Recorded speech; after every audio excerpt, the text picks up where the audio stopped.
Hello guys, welcome ঘরোয়া homemade recipe চ্যানেলটিতে। তো দেখো, তোমরা চিংড়ির মালাইকারি নাম শুনেছো, আমিও শুনেছি। আমি আজকে করব কাতলার মালাইকারি। দেখো কেমন করে রান্নাটা করছি।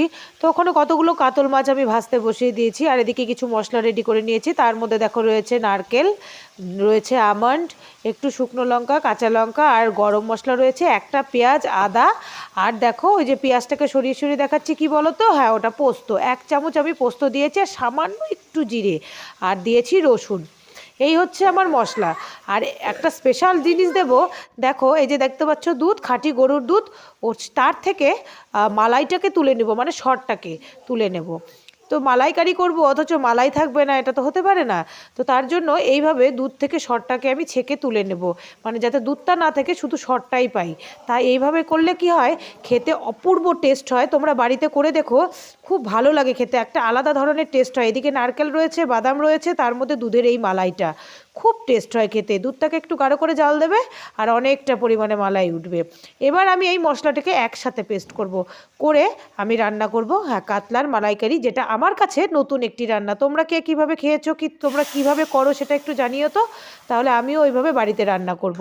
তো দেখো আমি এখন তেলের মধ্যে একটু জিরে ফোড়ন দিয়ে মশলাটাকে ফেলে দিলাম, দিয়ে তার উপর কাশ্মীরি লঙ্কার গুঁড়ো, নুন, হলুদ, একটু চিনি, যা লাগে আর কি দিয়ে দিলাম। তোমরাও এইভাবে রান্না করবে। যদি আমার ভিডিওটি দেখে রান্না করতে চাও, এভাবে রান্না করবে, অপূর্ব অতুলনীয় একটা টেস্ট হয়েছিল। ভাতের সাথে খেতে দারুণ দারুণ দারুণ লেগেছিল।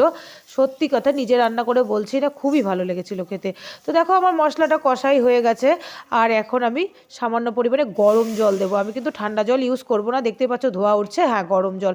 তোমরা যে যে পরিমাণের ঝোল রাখবে তোমরা রেখে দিও। হ্যাঁ, তার একটা কথা বলে দিচ্ছি, এটা কিন্তু বেশি ঝোল রেখো না তোমরা, ঠিক আছে? ঝোলের স্বাদ আলাদা, মালাইকারির স্বাদ আলাদা। একটা গামাখা গামাখা করে রাখলে, মানে ঝোলটাকে এভাবে গামাখা করে রাখলে, আর এটার টেস্টটা কিন্তু দ্বিগুণ হয়। আর তোমরা যদি ঝোল রাখো, স্বাদটা অতটা খেতে ভালো লাগবে না। আর একটা কথা, তো আমি কিন্তু যেহেতু নারকেল ওইভাবে দিয়েছি, গোটা গোটা করে কেটে পেস্ট করে, তার জন্য নারকেলের দুধ আমি আর ইউজ করিনি। আমি ওইভাবেই নারকেলটা, আমি মালাইকারি, চিংড়ির মালাইকারি করলেও আমি ওইভাবে রান্নাটা রান্না করি। তো দেখো ঝোল ফুটে উঠে আমি মাছগুলো দিয়ে দিলাম, একটু গ্রেভি করে নামিয়ে নিলাম। কি সুন্দর হয়েছে দেখতে, আর খেতেও খুব টেস্ট হয়েছে। সত্যিই খুব ভালো হয়েছে খেতে। তোমরা এইভাবে বাড়িতে ট্রাই করো, আশা করি খুব ভালো লাগবে খেতে। নতুন একটি রান্না, নতুনভাবে আমি রান্না করে দেখালাম। তোমাদের কেমন লাগলো প্লিজ কমেন্টে জানিও, চ্যানেলটিকে সাবস্ক্রাইব করে দিও।